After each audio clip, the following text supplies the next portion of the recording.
آج لوگ سوال کرتے ہیں کہ جی آپ مرزائی، قادیانی، ختم نبوت کے جو منکرین ہیں، آپ ان کے ساتھ بائیکاٹ کا کیوں حکم دیتے ہیں؟ اتنی شدت کے ساتھ بائیکاٹ کا کیوں کہا جاتا ہے کہ ان کے ساتھ سوشل بائیکاٹ کیا جائے، ان کے ساتھ خرید و فروخت جائز نہیں، ان کے ساتھ اٹھنا بیٹھنا جائز نہیں، ان کے ساتھ خوشی غمی کے اندر شرکت جائز نہیں؟ تو ایسا کیوں ہے جبکہ آپ غیر مسلموں کی دوسری چیزیں تو استعمال کرتے، آپ موبائل کا استعمال کرتے، یہ کون سا مسلمانوں نے بنایا؟ آپ دیگر پروڈکٹس جو ہے وہ استعمال کرتے ہیں، وہ کون سا مسلمانوں نے بنائی ہے؟ آپ ان کے ساتھ کچھ شرائط کے ساتھ معاملات رکھنے کی اجازت دیتے ہیں، تو آپ مرزائی قادیانیوں کے ساتھ کسی بھی شرط پر معاملہ سلام کلام کرنے کی اجازت نہیں دیتے؟ آخر اس کا حکم ایسا کیوں ہے؟ اتنی شدت کیوں ہے؟ اس بات کو سمجھنے کی ضرورت ہے۔ دیکھیے، اللہ تعالیٰ نے ہمیں کچھ بنیادی عقائد عطا فرمائے ہیں، ان بنیادی عقائد میں اہم ترین عقیدہ ختم نبوت کا ہے، اور اس بات پر سب متفق ہیں کہ نبی پاک صلی اللہ علیہ وسلم آخری نبی ہیں، آپ کے بعد کوئی نبی پیدا نہیں ہوگا، آپ کے بعد کسی کو نبوت نہیں دی جائے گی۔ یہ عقیدہ ہے، اس کو عقیدہ ختم نبوت کہتے ہیں۔ اس بات پر سارے مسلمانوں کا اتفاق ہے، لیکن مرزائی قادیانی، انہوں نے مرزا غلام قادیانی کو نبی تسلیم کیا۔ جب نبی تسلیم کیا تو پھر تحریک ختم نبوت چلی، اور اس نتیجے میں 7 ستمبر 1974 کو پاکستان کے نیشنل اسمبلی نے ان کو کافر قرار دیا، غیر مسلم قرار دیا، اور غیر مسلم اقلیت تو قرار دے دیا، لیکن انہوں نے اس بات کو تسلیم نہیں کیا۔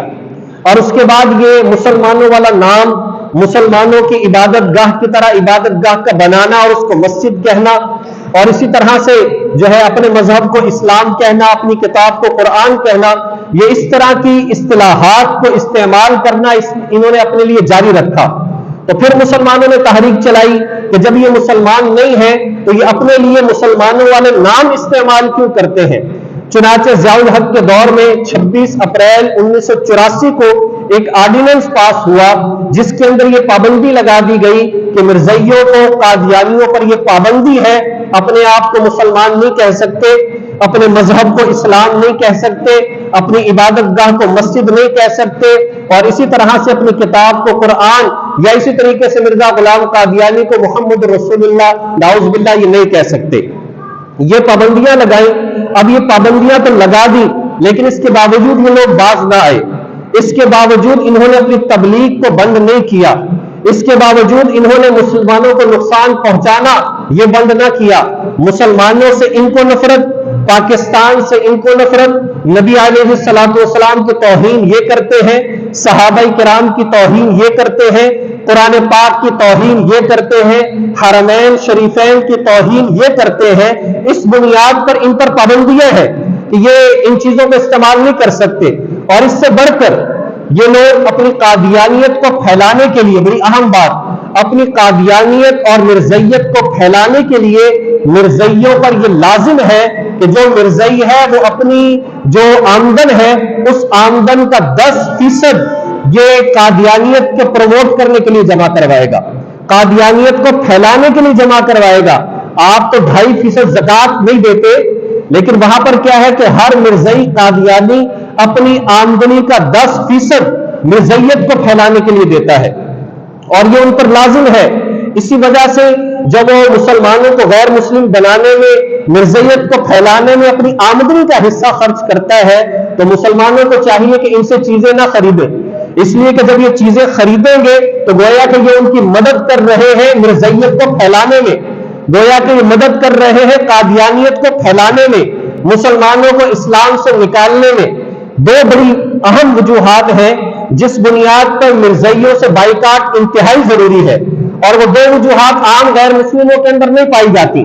آج لوگ کہتے ہیں آپ یہودی، عیسائی، ان کے ساتھ چند وجوہات کی بنا پر آپ معاملات ان کے ساتھ کر لیتے ہیں، تو ان کے ساتھ معاملات کیوں نہیں کیے جا سکتے؟ یاد رکھیں، آج جو عیسائی ہے وہ اپنے آپ کو مسلمان نہیں کہتا، وہ اپنے آپ کو عیسائی کہتا ہے، وہ اپنی کتاب کو قرآن نہیں کہتا، وہ اپنی کتاب کو بائبل کہتا ہے۔ اسی طریقے سے جو یہودی ہے وہ اپنے آپ کو مسلمان نہیں کہتا، یہودی کہتا ہے، اپنی کتاب کو وہ تورات کہتا ہے، وہ قرآن نہیں کہتا۔ اپنی عبادت گاہ کو مسجد نہیں کہتا، وہ گویا کہ اپنے آپ کو غیر مسلم سمجھتا ہے اور ہمیں مسلمان سمجھتا ہے، جبکہ اس کا معاملہ یہ ہے کہ مرزائی قادیانی اپنے آپ کو صرف مسلمان نہیں سمجھتے بلکہ کافر ہونے کے باوجود اپنے آپ کو مسلمان سمجھتے ہیں اور ہم مسلمانوں کو کافر کہتے ہیں۔ وہ کہتے ہیں کہ مرزا غلام قادیانی کو چونکہ تم نبی نہیں مانتے اس لیے تم غیر مسلم ہو، تو ہمیں مسلمان ہونے کے باوجود غیر مسلم کہتے ہیں اور اپنے آپ کو مسلمان کہتے ہیں جبکہ وہ کافر ہیں۔ اس بنیاد پر ان کے ساتھ معاملات، تعلقات، خرید و فروخت جائز نہیں ہے۔ دوسری بات، چونکہ عیسائی اگرچہ محمد رسول اللہ صلی اللہ علیہ وسلم کو نہیں مانتا لیکن جس نبی عیسیٰ کو مانتا ہے وہ عیسیٰ تو سچا نبی تھا۔ یہودی اگرچہ محمد رسول اللہ صلی اللہ علیہ وسلم کو نہیں مانتا لیکن جس نبی موسیٰ کو مانتا ہے وہ موسیٰ تو سچا نبی تھا، اس پر اترنے والی کتابیں انجیل اور تورات تو سچی کتابیں تھیں، لیکن مرزا غلام قادیانی کے ماننے والے وہ جو مانتے ہیں وہ نبی ہے ہی نہیں، وہ جس کو مانتے ہیں اس کو جھوٹا دعویٰ کیا۔ ہندوستان کے ضلع گرداسپور کے قصبہ قادیان میں اس نے نبوت کا جھوٹا دعویٰ کیا، تو وہ گویا کہ کسی بھی نبوت کو ماننے والے نہیں ہیں لیکن اس کے باوجود اس کو نبی بھی کہتے ہیں، اس کے باوجود ہمیں غیر مسلم بھی کہتے ہیں۔ اس بنیاد پر ان کے ساتھ کسی بھی طرح کے معاملات اور تعلقات جائز نہیں ہیں۔ اب دوسری بات، عام جو غیر مسلموں کا معاملہ ہے، جب عام حالات ہوں تو ان عام حالات کے اندر ان کی مصنوعات کا استعمال کرنا بالکل جائز ہے، ان کے ساتھ معاملات کرنا، خرید و فروخت کرنا، خوشی غمی میں شریک ہونا بالکل جائز ہے، لیکن جب معاملات ایسے آ جائیں کہ وہ کھلم کھلا مسلمانوں کے ساتھ دشمنی کرنے لگے، وہ اسلام کو نقصان پہنچانے لگے، وہ مسلمانوں کے قتل و غارت شروع کر دے، اب ان کے ساتھ بائیکاٹ لازم اور ضروری ہے، جیسے اسرائیل والے کر رہے ہیں فلسطین کے ساتھ، تو ہم مسلمان کہتے ہیں، علماء کرام کہتے ہیں کہ بھئی ان کا بائیکاٹ کیا جائے، نہ تو اپنی چیزیں ان کے ہاتھ فروخت کرے، حتیٰ کہ ان کو لوہا مت دو کہ یہ اس سے اسلحہ بنائیں گے، آپ اپنا اسلحہ بنا کر ان کے ہاتھ فروخت مت کرو، یہ مسلمانوں کے قتل کرنے میں اس کو استعمال کریں گے۔ یہاں تک اکابرین نے فرمایا اپنا ریشمی کپڑا ان کے ہاتھ مت بیچو کہ یہ اس سے اپنا جھنڈا بنائیں گے اور جھنڈے کے ذریعے اپنے ملک کی جو ہے اشاعت کریں گے، اس بنیاد پر بھی منع فرمایا۔ اسی طرح سے دیگر چیزیں ہیں کہ چونکہ وہ جو آمدنی حاصل کر رہے ہیں اس کے ذریعے سے چونکہ مسلمانوں کو قتل کیا جا رہا ہے، اور قرآن پاک کا حکم یہ ہے وَلَا تَعَاوَنُوا عَلَى الْإِثْمِ وَالْعُدْوَانِ، اے مسلمانوں تم غیر مسلموں کی مدد مت کرو گناہ کے کام پر، نافرمانی کے کام پر۔ وَاتَّقُوا اللَّهَ، اللہ کی ذات سے ڈرو، إِنَّ اللَّهَ شَدِيدُ الْعِقَابِ، اللہ تعالیٰ کی عذاب بڑا سخت ہے، اللہ تعالیٰ کی پکڑ بڑی سخت ہے۔ اور پھر دوسری جگہ پر قرآن پاک میں آتا ہے ان اذا سمعتم آیات اللہ اذا یکفر بها ویستہزأ بها، فرمایا کہ جب کافروں کے سامنے قرآن کریم کی آیات کو پڑھ کر سنایا جائے، اللہ تعالیٰ کی آیات کو پڑھ کر سنایا جائے، نبی علیہ الصلوۃ والسلام کی تعلیمات کو ان کے سامنے پڑھ کر سنایا جائے اور وہ لوگ اس کا مذاق اڑائیں، اس کا انکار کر دیں، فلا تقعدوا معهم، پھر ان کے ساتھ تم مت بیٹھو، ان کے ساتھ نشست و برخاست مت رکھو، ان کے ساتھ معاملات مت رکھو۔ یہ قرآن پاک حکم دے رہا ہے۔ جب وہ مسلمانوں کا مذاق اڑانا شروع کر دے، مسلمانوں کو تکلیف پہنچانا شروع کر دے، قرآن کریم کی آیات کا انکار کرنا شروع کر دے، یہ آیات کا انکار نہیں ہے، 100 آیتوں سے حضور علیہ الصلوۃ والسلام کا آخری نبی ہونا ثابت ہے، اور مرزائی نہیں مانتے، جب نہیں مانتے تو 100 آیتوں کا انکار کر رہے، 210 حدیث مبارکہ ہیں جس سے ختم نبوت ثابت ہوتی ہے، احادیث کا انکار کر رہے، اور اللہ تعالیٰ تو فرما رہے کسی ایک آیت کا انکار کرے تو ان کے ساتھ اٹھنا بیٹھنا تعلقات معاملات جائز نہیں ہے۔ اور ایک اور حدیث میں آیا، فرمایا نبی پاک صلی اللہ علیہ وسلم نے افضل الاعمال، اعمال کے اندر بہترین چیز اور افضل عمل یہ ہے الحب للہ والبغض فی اللہ، اللہ کی ذات کے لیے محبت کرنا اور اللہ کی ذات کے لیے کسی سے نفرت کرنا۔ ہمارا مرزائیوں قادیانیوں کے ساتھ کوئی ذاتی عداوت تو کوئی نہیں ہے۔ آج اگر مسلمان ہو جائے، حضور علیہ الصلوۃ والسلام سے محبت شروع کر دے، مسلمان نہ ہو لیکن جو نیشنل اسمبلی نے ان کو کافر قرار دیا ہے، اقلیت قرار دی، اس فیصلے کو تسلیم کر لے، غیر مسلم رہے، مسلمانوں کے شاعر کو استعمال نہ کرے، آج بھی ان کے جو حقوق ہیں وہ ان کو ملیں گے، آج بھی اپنا مذہب الگ استعمال کر کے جیسے مرضی اس کو استعمال کرے، جس طرح سے مرضی اس پر عمل کرتے پھرے، کوئی ممانعت نہیں ہے کسی قسم کی، لیکن آپ کسی کا برانڈ ہو اور اپنی دکان کھول کر اس کا لیبل لگا لیں، یہ تو دنیا دار اجازت نہیں دیتے اس بات کی، یہ تو پھر اسلام ہے اور قرآن کریم کی تعلیمات ہیں، اس کی کیسے اجازت ہو سکتی ہے؟ حضور علیہ الصلوۃ والسلام کی زندگی سے اس بائیکاٹ کی مثالیں ملتی ہیں۔ آپ دیکھیں شیب ابی طالب میں 3 سال تک نبی پاک صلی اللہ علیہ وسلم اور آپ پر ایمان لانے والے آپ کے خاندان کے لوگوں کو قید کر کے رکھا گیا۔ کیا جرم تھا وہ جرم صرف یہ تھا کہ آپ کلمہ کیوں پڑھتے ہیں، وہ جرم صرف یہ تھا کہ آپ اسلام کے نام لیوا کیوں ہیں، وہ جرم صرف یہ تھا کہ آپ بت پرستی کو برا کیوں کہتے ہیں۔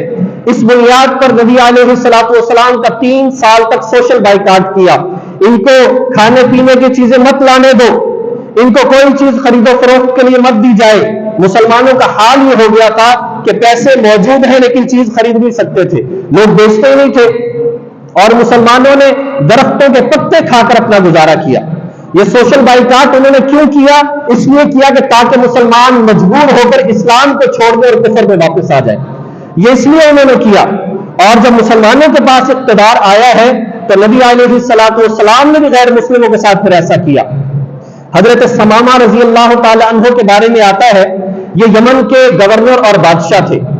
جس وقت میں مسلمان نہیں ہوئے تھے تو انہوں نے نبی علیہ الصلوۃ والسلام نے جب خطوط بھیجے 8 بادشاہوں کی طرف کہ اسلام قبول کر لو، اس کے اندر کامیابی ہے، اس کے پاس میں خط گیا۔ جب اس کے پاس خط گیا تو اس نے بڑے برے الفاظ بھی کہے اور جو ہے بڑی حقارت کی نظر سے بھی دیکھا اور کہا کہ مجھے اگر حضور کہیں پر نظر آئے تو قتل کر دوں گا۔ اس موقع کی تلاش میں رہا، اسے چند صحابہ کرام کسی جگہ پر ملے، اس نے ان کو قید کر کے گھیراؤ کر کے تمام صحابہ کرام کو شہید کر دیا۔ حضور علیہ الصلوۃ والسلام کو اطلاع ملی، بہت پریشان ہوئے۔ آپ نے فرمایا اے میرے صحابہ کرام، ثمامہ جہاں نظر آئے اس کو قتل کر دو، جہاں نظر آئے اس کو قتل کر دو۔ صحابہ کرام کے گہراؤ میں ایک دن آ گیا تو صحابہ کرام نے اس کو پکڑا اور قید کر کے باندھ کے مسجد نبوی میں لے آئے اور مسجد نبوی میں لا کر ستون کے ساتھ باندھ دیا۔ جب حضور علیہ الصلوۃ والسلام تشریف لائے تو فرمایا جانتے ہو یہ کون ہے؟ کہا جی کہ ثمامہ ہے۔ کہا مزید کیا جانتے ہو اس کے بارے میں؟ کہا جی کہ بہت بڑا لیڈر ہے، بڑا جنگجو ہے۔ فرمایا یمامہ کا سردار ہے، یہ یمامہ کا بادشاہ ہے، تم اسے قید کر کے لے آئے ہو۔ تو حضور علیہ الصلوۃ والسلام نے فرمایا کہ ثمامہ اسلام قبول کر لو، تو کہتا ہے اسلام قبول نہیں کرتا۔ آپ نے فرمایا ثمامہ چھوڑو، ایک دفعہ میرے چہرے کی طرف دیکھو تو صحیح۔ کہا نہیں دیکھتا۔ کہا کہ ایک مرتبہ چہرے کی طرف دیکھو تو صحیح۔ کہا نہیں دیکھتا، یا تو مجھے قتل کر دو یا مجھے چھوڑ دو۔ ثمامہ کہتا ہے حضور نے فرمایا کہ اس کو چھوڑ دو، حضور نے فرمایا اس کو چھوڑ دو۔ جیسے مسجد نبوی سے باہر نکلا جہاں پر آج جنت البقیع ہے، یہاں پہنچا، اس نے غسل کیا، دوبارہ مسجد کے اندر آ گیا اور بلند آواز سے اشہد ان لا الہ الا اللہ واشہد ان محمد رسول اللہ پڑھ کر مسلمان ہو گیا۔ نبی علیہ الصلوۃ والسلام سے کہنے لگا یا رسول اللہ صلی اللہ علیہ وسلم، میں جب گیا تو آپ کے چہرے کی طرف دیکھا، اب جب میں دوڑ رہا تھا تو پاؤں تو چل رہے تھے لیکن میرا دل آپ کی طرف متوجہ تھا، مجھے مجبور کیا کہ میں حضور کے پاس واپس چلا جاؤں۔ چنانچہ میں واپس آیا اور اسلام قبول کر لیا۔ حکم فرمائیے مجھ سے کیا چاہتے ہیں؟ آپ علیہ الصلوۃ والسلام نے فرمایا چھوڑو، جو کام میرا ہے وہی کام تم شروع کر دو۔ کہا جی کہ پریشانی اس بات کی ہے کہ میں نے بہت سارے آپ کے نام لیواؤں کو شہید کیا۔ فرمایا کہ اسلام میں آنا، الاسلام یہدم ما کان قبلہ، تمہارا اسلام لانا تمہارے سارے گناہوں کو مٹا دیتا ہے، تمہارا سارا کفر مٹ چکا ہے، تمہارے سارے گناہ مٹ چکے ہیں جب تم اسلام لا چکے ہو، اب اللہ کے ہاں بڑے محبوب ہو۔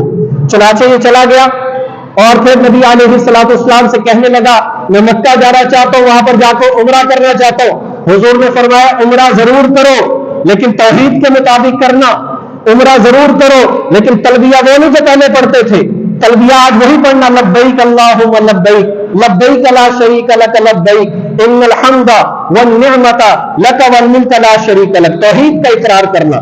چنانچہ چلے گئے، جب طواف کر رہے تو تلبیہ پڑھ رہے، ابو جہل نے دیکھا تو کہا کہ ثمامہ یہ کیا کر رہے ہو؟ لوگوں نے کہا اس کو کیا ہو گیا؟ علل اعلان، سب سے پہلا یہ شخص تھا جس نے علل اعلان اس انداز سے تلبیہ وہاں پر پڑھا۔ تو کہا جی کہ یہ تم کیا کر رہے ہو؟ تو کہا جی کہ میں محمد رسول اللہ صلی اللہ علیہ وسلم پر ایمان لا چکا ہوں۔ جب ان کی طرف بڑھنے لگے تو ثمامہ نے کیا کہا؟ یہ بات سنانا چاہتا تھا اصل میں۔ ثمامہ نے کہا کہ اے ابو جہل اور اس کے ماننے والوں، اگر میرے اوپر ہاتھ اٹھایا اسلام لانے کی وجہ سے تو یاد رکھو یمامہ سے جتنی گندم آتی ہے وہ تمہارا سارا راستہ بند کر دیا جائے گا. اور پھر واقعتاً کہا کہ مارنا ہے تو مار دو, میں وعدہ کرتا ہوں کہ تمہارے پاس ایک گندم کا دانہ نہیں پہنچنے دوں گا. وجہ کیا ہے کہ تم غیر مسلم ہو, اسلام کے دشمن ہو, میں مسلمان ہوں, لہذا تمہارا بائیکاٹ کرتا ہوں. یہ مجبور ہوئے لوگ اور حضور کے پاس آئے اور آ کر کہنے لگے کہ سمامہ کے علاقے یمامہ سے ہمارے پاس گندم آیا کرتی تھی, ہمارے بچے بھوکے مر رہے ہیں, آپ اس سے کہیں کہ ہماری گندم کو جاری کر دے. تو حضور نے فرمایا سمامہ جاری کر دو. تو بات یہ ہے کہ اس بائیکاٹ کا حکم جہاں ضرورت پڑے اللہ کی ذات میں اور اللہ کے نبی نے خود فرمایا ہے. حضرت سعد بن معاذ رضی اللہ تعالیٰ عنہ خانہ کعبہ کا طواف کر رہے ہیں. ابو جہل نے کہا کہ کیا تم اسلام کو پروموٹ کر رہے ہو, کیا تم اس انداز سے اسلام کو پھیلا رہے ہو؟ تو کہنے لگے ابو جہل اگر مجھے نقصان پہنچانے کی کوشش کی تو یاد رکھو تم جو شام کی تجارت کرتے ہو یہ ہمارے راستے سے گزرتا ہے, مدینے سے ہم تجارت نہیں کرنے دیں گے آپ کو. تو غیر مسلم تو بہت ڈرتا ہے اس بات سے کہ میری معیشت میں کمی آئے, میری دولت کے اندر کمی آئے, فوراً ہاتھ کو پیچھے ہٹا لیا. تو بائیکاٹ کا حکم شریعت ہمیں خود دیتی ہے اس حوالے سے. اس لیے غیر مسلم کا بائیکاٹ اس بنیاد پر کہ وہ مسلمانوں کے خون کے پیاسے ہیں, اس بنیاد پر کہ وہ مسلمانوں کو اور اسلام کو نقصان پہنچانا چاہتے ہیں, یہ ہمارے ایمان کا حصہ ہے. اور صحابہ کرام کی زندگی سے, نبی پاک صلی اللہ علیہ وسلم کی زندگی سے ہمیں درس اور سبق ملتا ہے. اس لیے ہمیں اس بات کو سمجھنا چاہیے بالعموم سارے کے سارے مسلمانوں کو, اور بالخصوص جو تجار ہیں, جو تاجر حضرات ہیں, انہیں بھی یہ بات چاہیے کہ دیکھیں لوگ ہم سے یہ کہتے ہیں کہ بائیکاٹ کیا جائے, بائیکاٹ کرتے تو مسلمانوں کی چیزیں نہیں ہیں. اس لیے تجار حضرات کو چاہیے کہ وہ ایسی چیزیں بنائیں تاکہ اس کے مقابلے میں وہ چیزیں آ سکیں. اور دوسری بات یہ کہ ایسی معیاری بنائیں کہ جو غیر مسلموں کے مقابلے میں اچھی چیزیں ہوں اور اس کی قیمت بھی کم رکھیں. اور یہ ہم سب کچھ کس لیے کریں گے؟ نبی علیہ الصلوۃ والسلام کی محبت میں کریں گے. تو اللہ تعالیٰ اس کی وجہ سے ہماری معیشت کو بھی بہتر بنائے گا اور ہمارا اسلام کے اندر نام بھی لکھا جائے گا. اس لیے میرے دوستوں اور بھائیوں, یہ جو بات کہی جاتی ہے یقیناً اس کا بہت بڑا فائدہ ہے. یہ بائیکاٹ کوئی بیکار چیز نہیں ہے. اس سے غیر مسلم تو مال و دولت پر مرتا ہے, اس کو اپنے 1 روپے کا نقصان اس کو پریشان کرتا ہے, بہت پریشان کرتا ہے. تو یہ جہاد بالمال ہے. جیسے ایک جہاد ہوتا ہے اسلحہ کے ذریعے سے, ایک جہاد ہوتا ہے مال کے ذریعے سے. اپنا مال مسلمانوں پر استعمال کر کے اور غیر مسلموں کو اپنا مال ہم نہ جانے دیں کہ جو مسلمانوں کو قتل کر رہے ہیں, گویا کہ ہم غیر مسلموں کو تعاون کر رہے ہیں غیر مسلموں کو شہید کرنے کے لیے. اللہ رب العزت ہمیں ان تمام باتوں کو سمجھ کر عمل کرنے کی توفیق نصیب فرمائے.